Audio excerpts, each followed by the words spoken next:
Genesis chapter 18. The Lord appeared to Abraham near the great trees of Mamre, while he was sitting at the entrance to his tent in the heat of the day. Abraham looked up and saw 3 men standing nearby. When he saw them, he hurried from the entrance of his tent to meet them and bowed low to the ground. He said, "If I have found favor in your eyes, my Lord, do not pass your servant by. Let a little water be brought, and then you may all wash your feet and rest under this tree. Let me get you something to eat, so you can be refreshed and then go on your way, now that you have come to your servant." "Very well," they answered. "Do as you say." So Abraham hurried into the tent to Sarah. "Quick," he said, "get 3 seahs of the finest flour and knead it and bake some bread." Then he ran to the herd and selected a choice tender calf and gave it to a servant who hurried to prepare it. He then brought some curds and milk and the calf that had been prepared and set these before them. While they ate, he stood near them under a tree. "Where is your wife Sarah?" they asked him. "There in the tent," he said.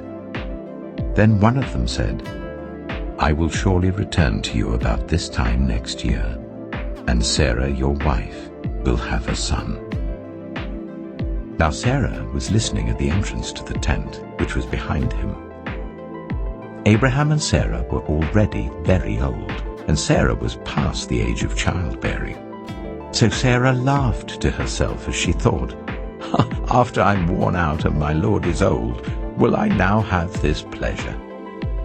Then the Lord said to Abraham, "Why did Sarah laugh and say, 'Will I really have a child now that I am old?' Is anything too hard for the Lord? I will return to you at the appointed time next year, and Sarah will have a son." Sarah was afraid, so she lied and said, "I did not laugh." But he said, "Yes, you did laugh." When the men got up to leave, they looked down towards Sodom, and Abraham walked along with them to see them on their way. Then the Lord said, "Shall I hide from Abraham what I am about to do? Abraham will surely become a great and powerful nation, and all nations on earth will be blessed through him. For I have chosen him so that he will direct his children and his household after him, to keep the way of the Lord by doing what is right and just, so that the Lord will bring about for Abraham what he has promised him."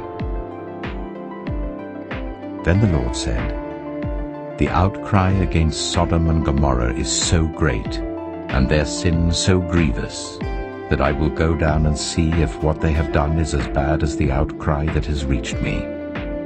If not, I will know." The men turned away and went towards Sodom, but Abraham remained standing before the Lord.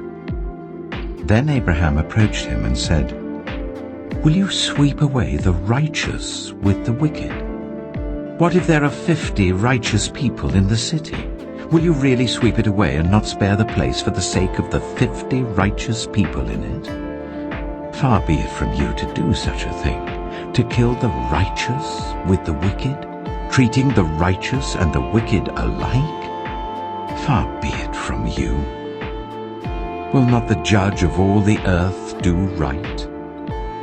The Lord said, "If I find 50 righteous people in the city of Sodom, I will spare the whole place for their sake." Then Abraham spoke up again, "Now that I have been so bold as to speak to the Lord, though I am nothing but dust and ashes, what if the number of the righteous is 5 less than 50?